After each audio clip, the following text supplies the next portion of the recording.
Buenos días, don Guillermo Díaz. Buenos días, don Luis del Pino. Feliz lunes. Vamos con las noticias de las 7.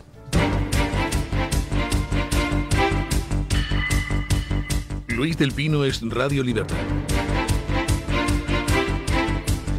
Hola, muy buenos días y cordial saludo para todos. Comenzamos con la información de este lunes 15 de septiembre contándoles que la última etapa de la Vuelta en Madrid fue suspendida por las protestas pro-palestinas, obligando a los ciclistas a realizar una ceremonia de premiación improvisada en un garaje. Jonas Vingegaard, Joao Almeida, Tom Pidcock organizaron su propio podio en el parking del hotel que compartían los equipos Visma y Q365. Los tres ganadores se subieron a unas neveras y posaron con sus trofeos durante una hora ante las cámaras. También participaron todos los portadores de maillots y el equipo UAE por la clasificación general. Matthew Richitello del Israel Team fue el mejor joven de la competición y quinto en la general. La imagen simboliza el final de una vuelta marcada por el caos y las protestas constantes que recortaron varias etapas. Sin ceremonia oficial en el Paseo de la Castellana, los ciclistas quisieron su foto de recuerdo en este podio alternativo. Vingegaard con la maglia roja, Almeida con los colores del UAE, Pidcock con los del Q365. Crearon una postal histórica que debería llenar de vergüenza a los políticos que alentaron durante 3 semanas a que se presentaran altercados en las carreteras del país. La improvisada celebración refleja el espíritu de los corredores que, por encontrar momentos de camaradería, incluso en medio de la tormenta de protestas que empañó la competición. Bueno, pues imagen de España absolutamente lamentable. Luego haremos algún comentario en medios internacionales. La última vuelta, la última etapa de la vuelta tuvo que ser detenida cuando invadieron la calzada. Pues realmente eran 4 gatos, o sea, las tomas aéreas se ve que no había más de 3 docenas de personas boicoteando la vuelta. Eso sí, personas dispuestas a montar el follón y sobre todo con una policía, luego veremos más datos al respecto, pues a quien básicamente se la mandó allí para no impedir las protestas. Hoy todos son titulares de consternación porque la etapa fue suspendida, se suspendió la entrega de trofeos. Habría habido que entregarle un trofeo al Israel al Israel Premier Tech, porque uno de sus integrantes fue el joven mejor clasificado y creo que quinto en la general. Y bueno, pues debió de haber orden de alguien para que no se hiciera esa foto entregando un premio al corredor americano que milita en el equipo israelí.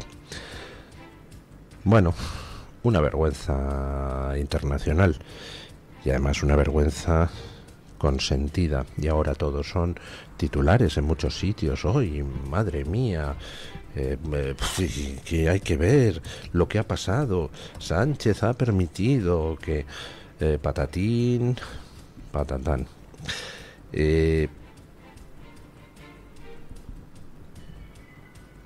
Esos medios que hoy están protestando,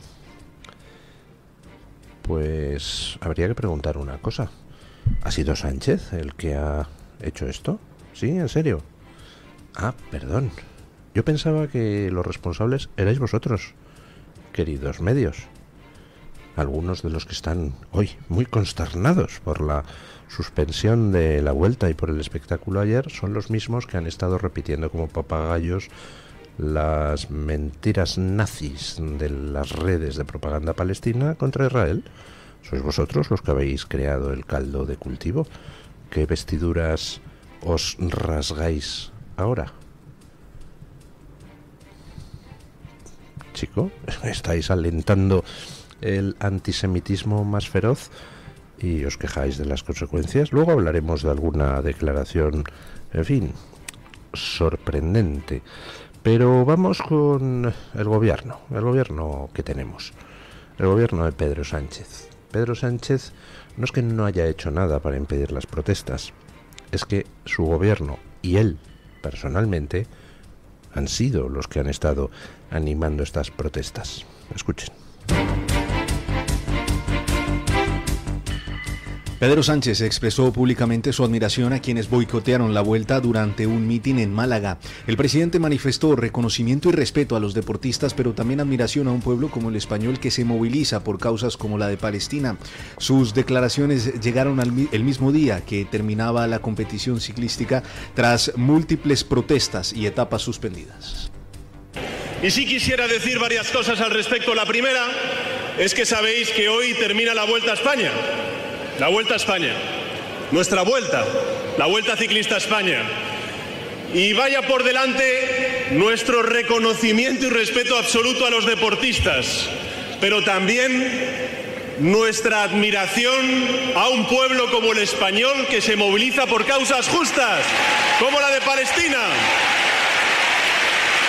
Por su parte, el delegado del gobierno en Madrid, Francisco Martín, se congratuló de la cancelación de la última etapa, asegurando que la ciudad fue ejemplo de dignidad con las protestas. Martín declaró que Madrid envió al mundo un mensaje de solidaridad con el pueblo palestino y defendió que solo hubo 2 detenidos entre 100.000 manifestantes.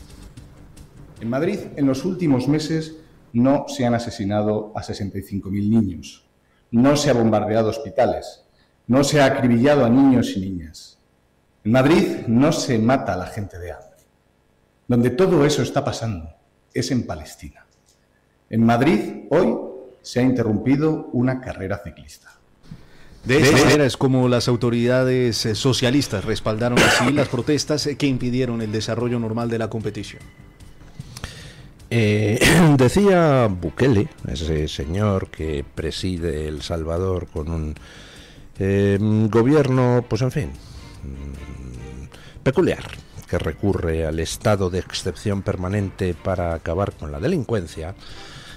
Ha logrado acabar con la delincuencia, pero a cambio hay un estado de excepción permanente. Decía Bukele una frase que tiene toda la razón. Cuando en un país los delincuentes campan a sus anchas es porque los cómplices de los delincuentes están en el gobierno.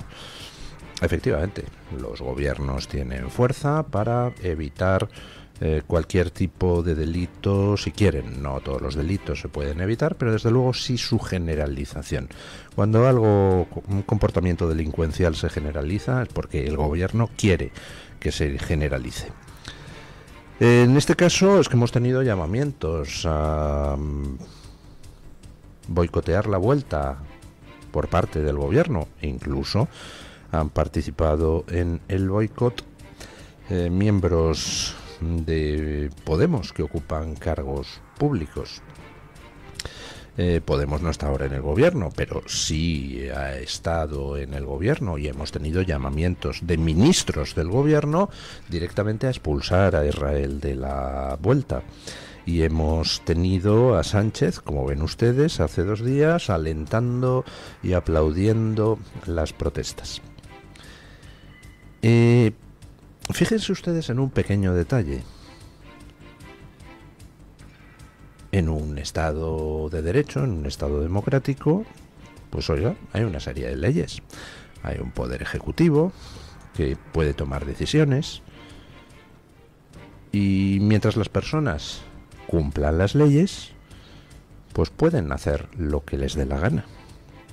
El gobierno, si considera que alguien está incumpliendo las leyes o que hay algo que es necesario hacer, pues puede tomar decisiones. Así que el gobierno podía haber decidido proponer a los organismos oportunos o recurrir a las medidas legislativas que considerara oportunas para no permitir a Israel participar, al Israel Premier Tech participar en la Vuelta. Podía haberlo hecho. Podía haber tratado de tomar alguna decisión en ese sentido, ¿verdad? Prohibimos a todos los equipos deportivos que tengan algún apellido judío, sus dirigentes, que participen en competiciones deportivas de España. Quedaría un poco nazi, pero, oiga, puestos a legislar, pueden tratar de hacer algo. Otra cosa es que luego cuele. En lugar de eso, pues el gobierno ha permitido la participación del Israel Premier Tech. Y sin embargo, se dedica a alentar protestas callejeras contra el Israel Premier Tech. Es decir, pudiendo tomar medidas para defender algo si cree que es justo, resulta que lo que hace es mandar escuadristas nazis a boicotear la Vuelta. Vamos, la sustitución de los mecanismos del Estado de Derecho por la banda de la porra. ¿Qué será lo siguiente? Que si hay algún periodista crítico, el gobierno, pues en lugar de llevarle a los tribunales si cree que ha dicho algo inapropiado o, vamos, algo delictivo, mande escuadristas a por los periodistas críticos. ¿Sí? ¿Ese va a ser el siguiente paso? Pues sería bastante... en fin, cuadraría bastante con lo que ha hecho el gobierno con el tema de la vuelta. Sánchez y en general la izquierda progre occidental está en huida hacia adelante. El recurso a la violencia es cada vez más insistente y va a ir a más el tema. La izquierda occidental tiene un problema, y es que le han cortado el chorro del dinero.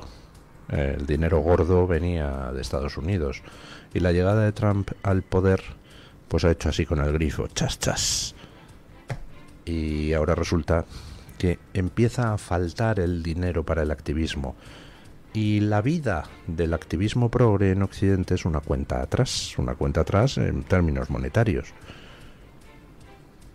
Sin dinero, ninguno de estos hace la revolución, siempre hacen la revolución con el dinero ajeno. Ahora se ha cortado el chorro del dinero y están apretando el acelerador. Para tratar de salir del paso, provocar un conflicto civil en Occidente antes de que se les terminen de acabar los fondos. Vamos a hacer lo posible entre todos para que no consigan su objetivo, pero vamos, están en ello, y Sánchez pues mucho más que cualquier otro, porque Sánchez, a la presión que toda la izquierda progre occidental siente por el final del chorreo de dinero que les permitía ejercer su actividad, dinero público, pues Sánchez le añade otra presión, que es la presión judicial, sus propios casos de corrupción. Sánchez necesita los temas de conflicto para tratar de evitar que la corrupción le termine ahogando, que las noticias de corrupción le terminen ahogando. Luego hablaremos un poquito de esas noticias. Bueno, vamos a hablar ahora, para empezar, de algo que arroja luz sobre un episodio que todavía tenía aspectos inexplicados. Ya sabemos qué es lo que venía Delcy Rodríguez a hacer a España. Escuchen. Nicolás Maduro ordenó transferir 25 millones de euros de España a Rusia el mismo día del Delcy Gate en enero del 2020. Según Voz Populi, el dinero pertenecía a una corporación controlada por Juan Guaidó y estaba depositado en cuentas del BBVA, Sabadell y Cajamar. La operación buscaba apropiarse de fondos de la Corporación Venezolana de Guayana, que históricamente gestiona oro, aluminio y metales preciosos del país. Los bancos bloquearon el dinero tras el polémico viaje de Delcy Rodríguez a Madrid.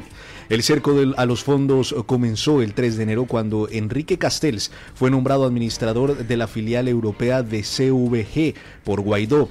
La maniobra pretendía boicotear la gira europea del líder opositor tras sufrir un atentado en Caracas. El hermano de Delcy, Jorge Rodríguez, había negociado con Ábalos los detalles durante la COP25 en Madrid en diciembre del año 2019.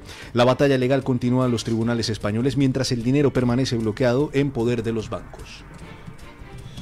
Bueno, o sea que al final lo de Delcy tenía que ver con el asunto del control de los dineros venezolanos fuera de España. ¿Es lo que he entendido, don Guillermo Díaz? Sí. ¿Recuerdan ustedes cuando Guaidó ganó las elecciones y pues una serie de países occidentales, prácticamente todos, reconocieron a Guaidó como legítimo presidente, y una de las medidas que se tomó fue todos los dineros a nombre del gobierno venezolano en el extranjero pues pasan a poder ser gestionados por el presidente legítimo de Venezuela, Juan Guaidó. Posteriormente, pues ya saben ustedes que los progres son, en fin, insistentes, con lo cual Pues bueno, después de la reunión inicial, poco a poco fueron deshaciendo todo aquel intento de deslegitimación de Maduro, hasta llegar un momento donde el que quedó deslegitimado es Juan Guaidó, que hombre, también ayudó un poquito en el asunto. Y nada, de nuevo pues a seguir con Maduro en el poder en Venezuela. Y estaba el problema de quién gestiona los dineros. Y entonces el viaje de Delcy tenía que ver con quién gestionaba pues una corporación que tenía ahí 25 millones de euros en activos. Y al día siguiente de la visita de Delcy se transfirieron esos 25 millones de euros en activo a una cuenta en Rusia, desde aquí, desde España. Pues mira, van encajando un poquitito las piezas. Bueno, mientras tanto, continúa la consternación en todo el mundo con el asesinato de Charlie Kirk, que ha sido pues un aldabonazo en muchas conciencias. Progresan las investigaciones y les contamos pues lo último que se sabe, las últimas cosas que han pasado y cosas que posiblemente vayan a pasar. El FBI investiga si grupos pro-trans conocían previamente el plan para asesinar a Charlie Kirk. Los federales examinan organizaciones de izquierda en Utah y en línea para determinar si ayudaron al tirador Taylor Robinson o sabían del atentado. La investigación incluye grupos de STEAM y Armed Queers SLC, que eliminó su Instagram tras el asesinato. El grupo había organizado una conferencia sobre resistencia queer en el año 2023 cerca del lugar del crimen. Robinson mantenía una relación con Lance Twiggs, quien está en transición de hombre a mujer, según fuentes policiales. El gobernador Spencer Cox confirmó que investigan si esta relación fue un motivo del asesinato. Aparecieron publicaciones inquietantes en redes sociales del 9 de septiembre, sugiriendo conocimiento previo del atentado. Una cuenta escribió: espero que alguien lo evapore literalmente el día antes del tiroteo. Otra publicación de TikTok amenazaba que Kirk no sabe lo que viene mañana. Bueno, a mí en todo este tipo de cosas, como ya me conozco el patio y ya sé que aquí todo el mundo recurre a las cuentas falsas y a los bots para difundir información basura con el fin de crear ruido en cualquier evento impactante, pues procuro tratar con prudencia todos los rumores que van saliendo. Con lo de el asesino de Charlie Kirk, pues salieron desde el principio rumores que le vinculaban con el movimiento trans, pero los detalles eran pocos y no necesariamente tenían por qué ser ciertos, así que pues inicialmente no me hice eco en las redes de ese tipo de rumores. Pero ayer el gobernador del estado de Utah confirmó que Charlie Kirk pues vivía con el que al parecer era su novio, que era trans. Y al parecer la investigación policial ahora está en el punto siguiente. El asesino de Charlie Kirk se niega a colaborar con la policía, pero quien sí está colaborando es su novio trans. Y también está colaborando la familia de el asesino.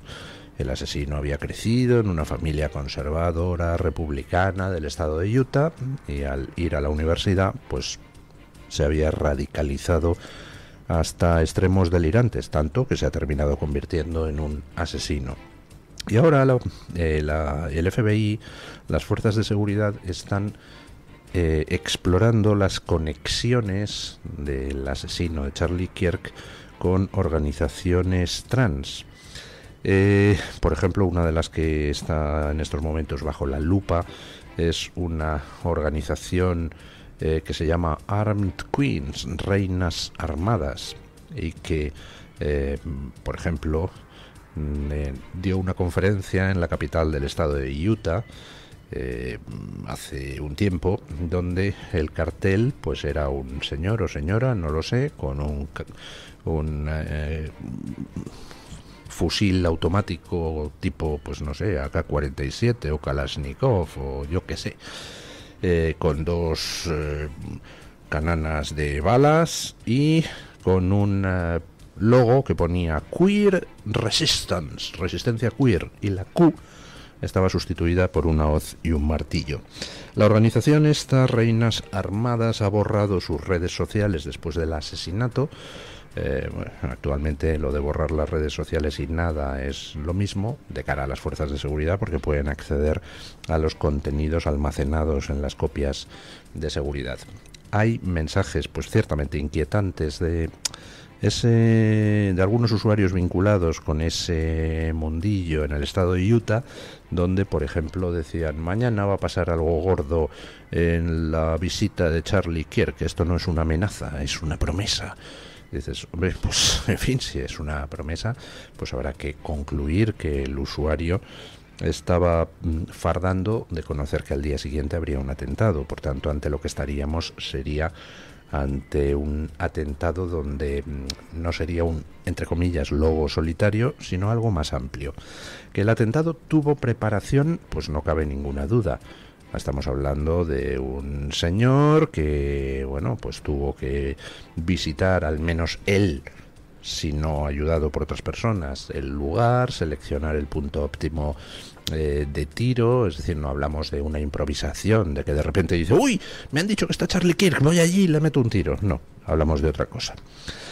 Bueno, pues vamos a ver qué es lo que hay detrás de todo esto. Si era simplemente un tío de extrema izquierda radicalizado en la universidad. Empiezo a pensar que todas las universidades americanas, con muy poquitas excepciones, habría que cerrarlas, porque son un nido de piraos.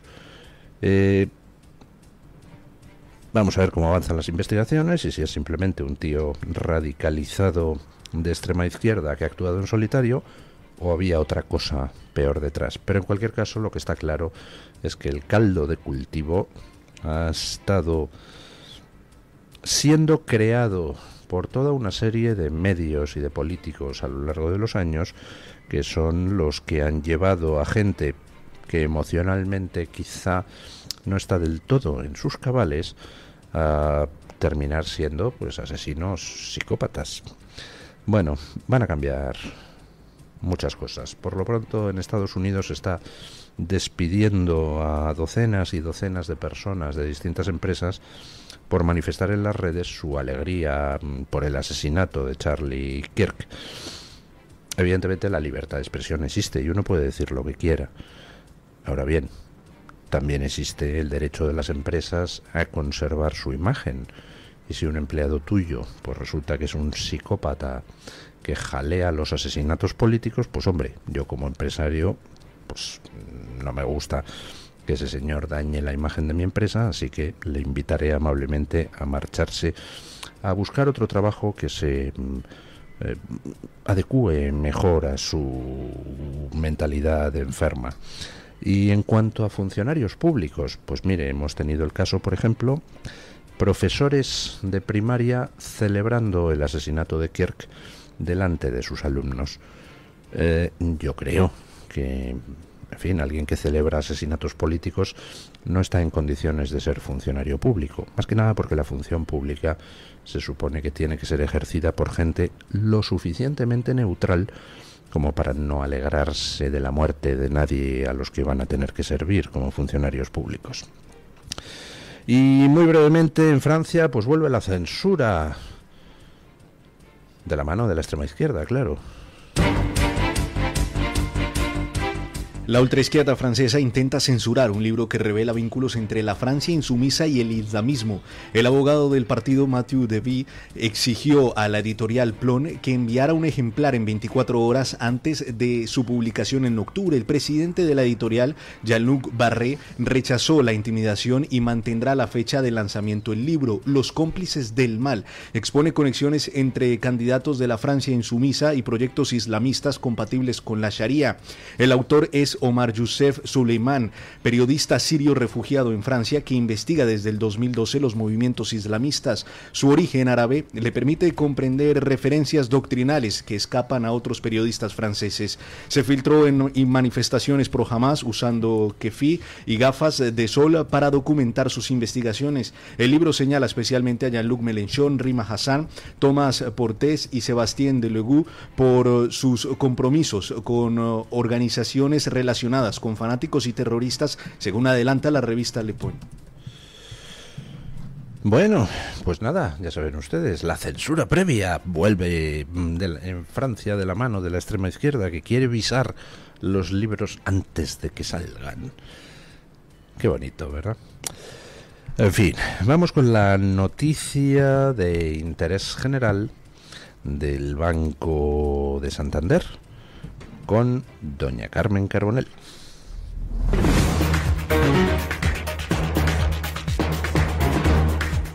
Banco Santander ofrece este espacio.